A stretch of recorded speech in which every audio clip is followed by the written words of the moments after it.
Okay, so Love Island All Stars. This is actually episode 29. I think my previous video I labeled it episode 29, but this is 29. It starts off with Scott telling the guys that, he's glad he's back with Leanne and he's going to do whatever he has to do to keep Leanne, even if he has to say he was wrong about everything. Which, who wants to hear that? This is Leanne telling the girls that, she's going to work on things with Scott. They're back, blah, blah, blah. Cher is talking about Jack and how he's kind of putting his whole experience on her, and it's a lot about his little heartbreak or whatever, and not little heartbreak, but about his heartbreak, and she felt like that. She feels like that's unfair. I think she likes Jack, but not as much as he likes her. So Jesse gets a text, and it is a recoupling. And it says that Jesse and Harrison, I was going to say Harrington, his name in Carrington. But anyway, Harrison they get to choose first. So, I mean, we pretty much, well, I was thinking she was going to pick Zach and Harrison. I'm not sure who I thought he was going to pick. I think Cher. I thought he was going to pick Cher. So Harrison goes first, and he gives his little speech, and you can tell it's either between Cher and Belle.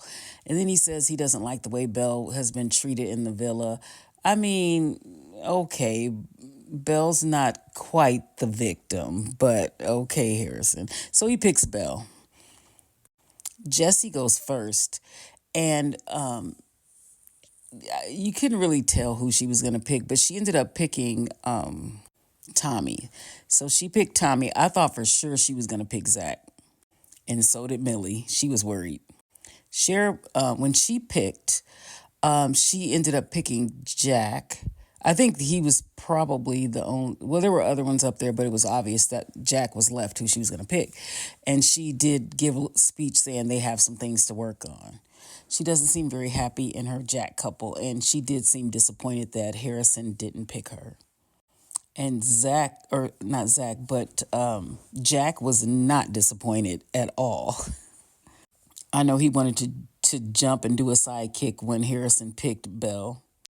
This was cute. Whitney and Yang, when she picked Yamin, that was cute. She had a cute little speech. I like them together. But next was Lucinda. And when she was giving her speech, this was the look on everybody's face, because she started talking about, instead of talking about her couple, she also started talking about the whole mess with Belle. And this was the look on everybody's faces.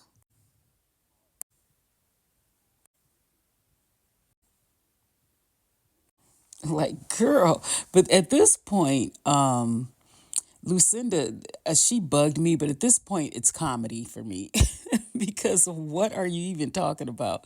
And she just seems like, what?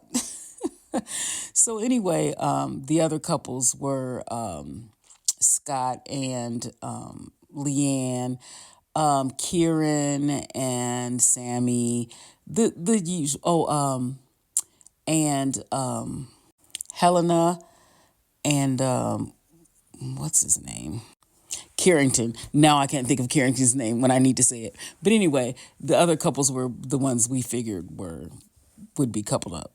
So Lucinda, in true Lucinda fashion, she saunters over to well, first they show Belle, and she's sitting there talking to Sammy, and she was just like, I'm over it, I'm done, I'm over it. What was that speech about anyway during the recoupling? Why didn't she just make it about her and Sean instead of throwing me in it? Which, yeah. So, but of course, Lucinda walks over like nothing happened, and she's like, hi, guys. What? And they both get up, Sammy and Belle get up, and it's like, I don't even want to be bothered. And so who else was sitting over there? It was Millie. So Lucinda sat down with Millie, and Millie was like, why didn't you just talk about Sean? Why didn't you just talk about him and not throw Belle in there? But before Lucinda walked up, they were when the girls were talking about her, talking about Lucinda. Millie did say, no, I don't think she means what she's saying. I think she does, it comes out. And Belle was like, no, I think she's just a bitch. This whole situation. The other funny thing is, like, when Millie tells Lucinda about, you shouldn't have done that, or when anybody tells Lucinda something that she did, and she's like, yeah, like she'll just think about it, like, yeah, maybe I shouldn't have, and then she'll do the same thing over again. So Sean and Belle got into it. I think he was trying to defend Lucinda in the situation. Belle just walks away and she's like, just I'm done with this, and I get it. But then Belle is in the dressing room, and look who walks in. It's like she's stalking her. Lucinda comes in, and Belle just gets up. She's like, I don't want to deal with this. And I don't blame her. I don't understand why Lucinda has to constantly be in Belle's face.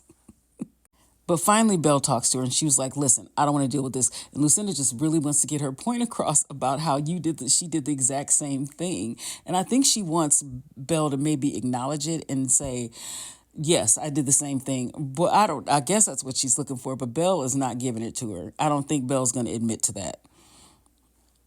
So this part was funny. So after that conversation was over, Belle walked off. She goes out with Harrison, and they're sitting in there, and they're talking about how maybe Lucinda has a crush on her or something, just joking around.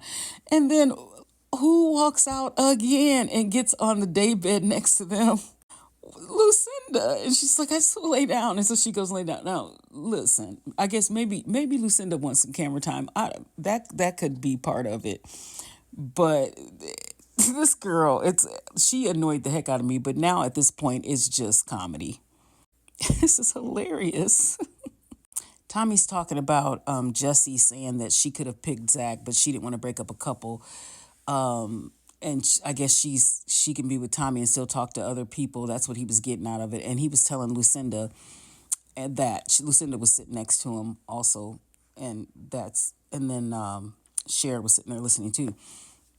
And Lucinda didn't like that. She was like kind of protective over Tommy, but she was like, yeah, it kind of sounds like she's kind of keeping you in the background so she can talk to other people, and it does seem like that.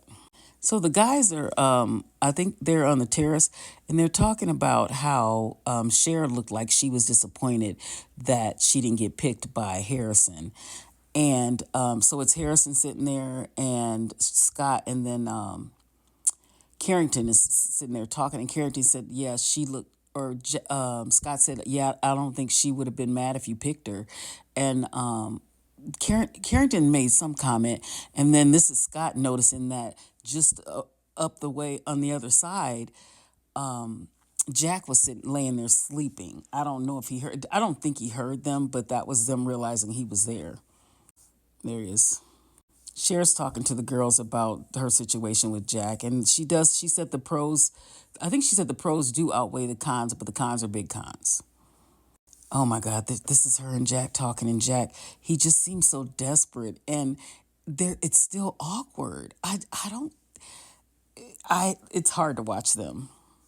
But she was trying to reassure him. He was trying to reassure her that he's going to do better, basically, and not, it's too much. It's so cringy. And Zach and Millie were talking about the whole situation with Jack and Cher, and Zach was like, she's 100% kind of keeping him on the back burner, stringing him along basically until something better comes along or anything else. And he was like, 100% that's what she's doing. Harrison and Belle flirting. Much like Curtis, I didn't need to see Harrison again. I didn't.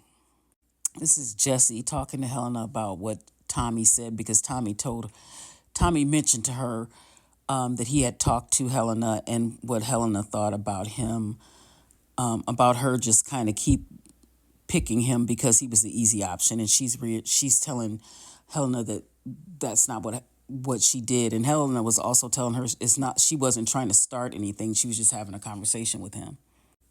Yeaman's eating again. I just wanted to show this because I just get a chuckle every time they show him, because he's always eating, and it's so funny.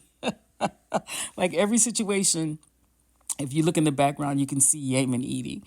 But anyway, come back for part two.